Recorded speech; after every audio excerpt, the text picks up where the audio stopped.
Hello दोस्तों, स्वागत है आपका हमारे इस यूट्यूब चैनल में। तो आप सभी कैसे हैं? आई होप कि आप लोग बढ़िया होंगे। तो चलिए, आज हम लोग देखेंगे साइंस का सेट 1 से 20 मोस्ट इम्पोर्टेंट क्वेश्चन। आज का पहला क्वेश्चन क्या है? दाढ़ी बनाने के लिए किस दर्पण का उपयोग किया जाता है? देखिए, दाढ़ी बनाने के लिए ये तो बहुत ही आसान क्वेश्चन है। ये ऑप्शन दिया गया है: समतल दर्पण, उत्तल दर्पण, अवतल दर्पण। देखिए, दाढ़ी बनाने के लिए अवतल दर्पण का उपयोग किया जाता है। किस दर्पण का? अवतल दर्पण का।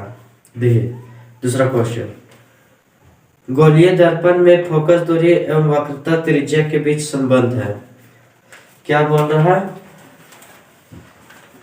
गोलीय दर्पण में फोकस दूरी और वक्रता त्रिज्या के बीच संबंध क्या है?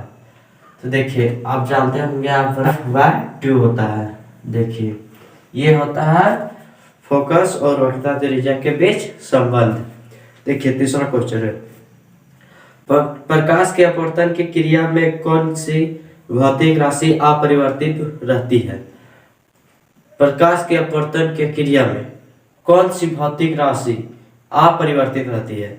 ऑप्शन दिया है: आवृत्ति, वेग, तरंगदैर्घ्य। इसका आंसर आप लोग कमेंट में बताइएगा। मैं बता देता हूँ, इसका आंसर जो है आवृत्ति होगा।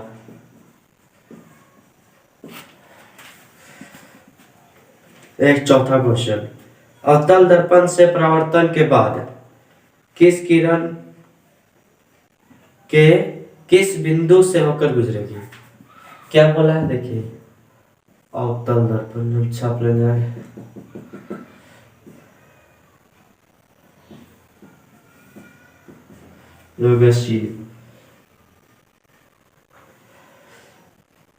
कोई बिंब है, इसको परावर्तित होगा तो किस बिंदु से होकर गुजरेगा?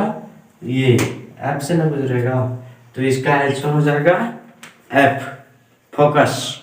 देखिए, पांचवा नंबर क्वेश्चन, किसी दर्पण से वस्तु को कहीं भी रखने पर वस्तु का बराबर आकार का तथा सीधा प्रतिबिंब बनता है। कौन सा दर्पण है? देखिए, क्या बोल रहा है, किस दर्पण में वस्तु को कहीं भी रखने पर वस्तु का बराबर आकार का तथा सीधा प्रतिबिंब बनता है? देखिए, ऑप्शन दिया है: समतल दर्पण, उत्तल दर्पण, अवतल दर्पण। देखिए, इसका आंसर जो होगा समतल दर्पण होगा। समतल दर्पण में कहीं भी आप रख दीजिए, वस्तु सीधा बनेगा और बराबर ही बनेगा।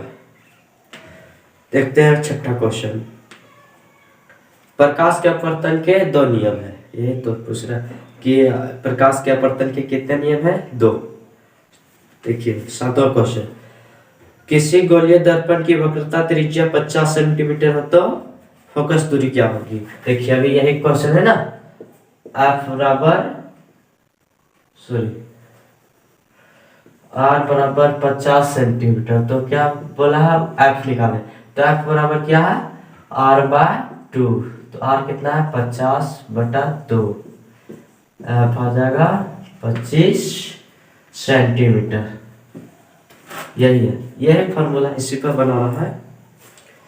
देखिए, आठवां नंबर क्वेश्चन, 1 मीटर फोकस दूरी वाले एक उत्तल लेंस की क्षमता होगी। देखिए, उत्तल लेंस की क्षमता P बराबर कितना क्या होता है? 1/f। देखिए, क्या दिया हुआ है? फोकस दूरी A/f हो जाएगा फिर, तो P बराबर 1/1, इसलिए P बराबर 1। 1D, 1 dioptre. अब देखते हैं 9वां नंबर क्वेश्चन क्या बोला, किसी उत्तल लेंस की फोकस दूरी होती है। किसी उत्तल लेंस की हमेशा फोकस दूरी +v में होती है। +v, यहाँ पे आपको दिया रहेगा -v, तो आपको +v मारना है। देखिए, 10वां नंबर क्वेश्चन, प्रकाश का वेग न्यूनतम होता है। न्यूनतम मतलब कम होता है, कांच में होता है। ऑप्शन दिया आपका जल में, वायु में, निर्वात में तो सबसे ज्यादा होता है, कांच में सबसे कम होता है। देखिए, 11 नंबर का पूछा, 4D क्षमता वाले अवतल लेंस की फोकस दूरी होगी। देखिए, क्या बोला है? 4D क्षमता वाले अवतल लेंस की फोकस दूरी। देखिए क्या है, P बराबर 1/f। अब यहाँ दिया है 4 1/f, तो देखिए यहाँ 4f बराबर 1, तो इसको 100 से भाग देना पड़ेगा, तो f हो जाएगा 100/4, इसलिए f बराबर 25 क्या है सेंटीमीटर में, f बराबर 25 सेंटीमीटर। तो इसी तरह से आपको निकालना है। अब देखिए 12 नंबर क्वेश्चन, किसी उत्तल लेंस का फोकसांतर मतलब फोकस दूरी 50 सेंटीमीटर, तो उसकी क्षमता इसी पे बनाना है, इसी पे P बराबर 1/f, कितना दिया हुआ है 50,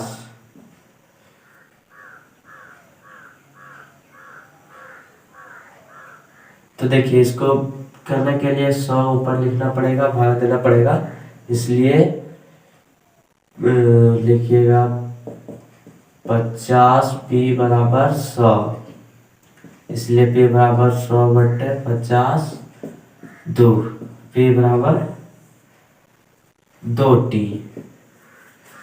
ये है प्लस में आएगा। अब देखिए 13 नंबर क्वेश्चन क्या बोलता है, प्रकाश का वेग सर्वाधिक मतलब सबसे ज्यादा होता है, वेग सबसे ज्यादा अभी बताए थे, प्रकाश का वेग सर्वाधिक होता है निर्वात में। देखिए 14 नंबर क्वेश्चन, दिए गए प्रक्रम में कौन ऊष्माक्षेपी है। ऊष्माक्षेपी ऑप्शन दिया है श्वसन, पाचन, उत्सर्जन, संवहन। इसका आंसर जो आप लोग कमेंट में बताइएगा, इसका आंसर है श्वसन। दिए प्रक्रम में कौन ऊष्माक्षेपी है, श्वसन। 15 नंबर क्वेश्चन, चिप्स के पैकेट विकृत गंधीयता से बचने के लिए कौन सी गैस डाले थे। चिप्स के पैकेट जो खाने वाला आता है उसमें नाइट्रोजन का गैस डाला जाता है, जिससे कि विकृत मतलब गंध नहीं लगे, इसलिए। अब 16 नंबर देखिए क्वेश्चन क्या बोला, जल लगना किस प्रकार का अभिक्रिया है।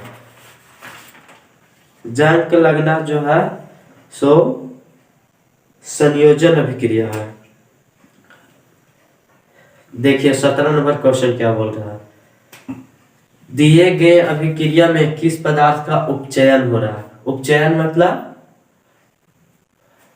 हाइड्रोजन का वृद्धि हो रहा है। देखिए ZnO + C बराबर Zn + CO, तो इसी में ना वृद्धि हो रहा है। देखिए तो ये हो जाएगा आपका आंसर सी। सी किसे करते हैं, कार्बन को, कार्बन में हो जाएगा उपचयन। देखते हैं 18 नंबर क्वेश्चन क्या बोला, दिए गए पदार्थ में कौन गंधीय सूचक की तरह व्यवहार करता है। गंधीय सूचक की तरह लिटमस नहीं होगा, हल्दी नहीं होगा, चाइना रोज नहीं होगा, प्याज होगा। प्याज जो है सो गंधीय सूचक की तरह व्यवहार करता है। देखिए 19 नंबर क्वेश्चन क्या बोल रहा है, हड्डियों को जोड़ने के लिए डॉक्टर किस लवण का प्रयोग करते हैं। हड्डियों को जोड़ने के लिए डॉक्टर CaSO4 × हाफ एनिजोल, जो प्लास्टर ऑफ पेरिस का सूत्र होता है, इसे ही उपयोग करते हैं डॉक्टर लोग हड्डियां जोड़ने में। देखिए आज का लास्ट क्वेश्चन है 20वां क्वेश्चन, विरंजक चूर्ण का सूत्र क्या होता है। विरंजक चूर्ण का सूत्र होता है CaOCl2, CaOCl2 जो विरंजक चूर्ण का सूत्र है।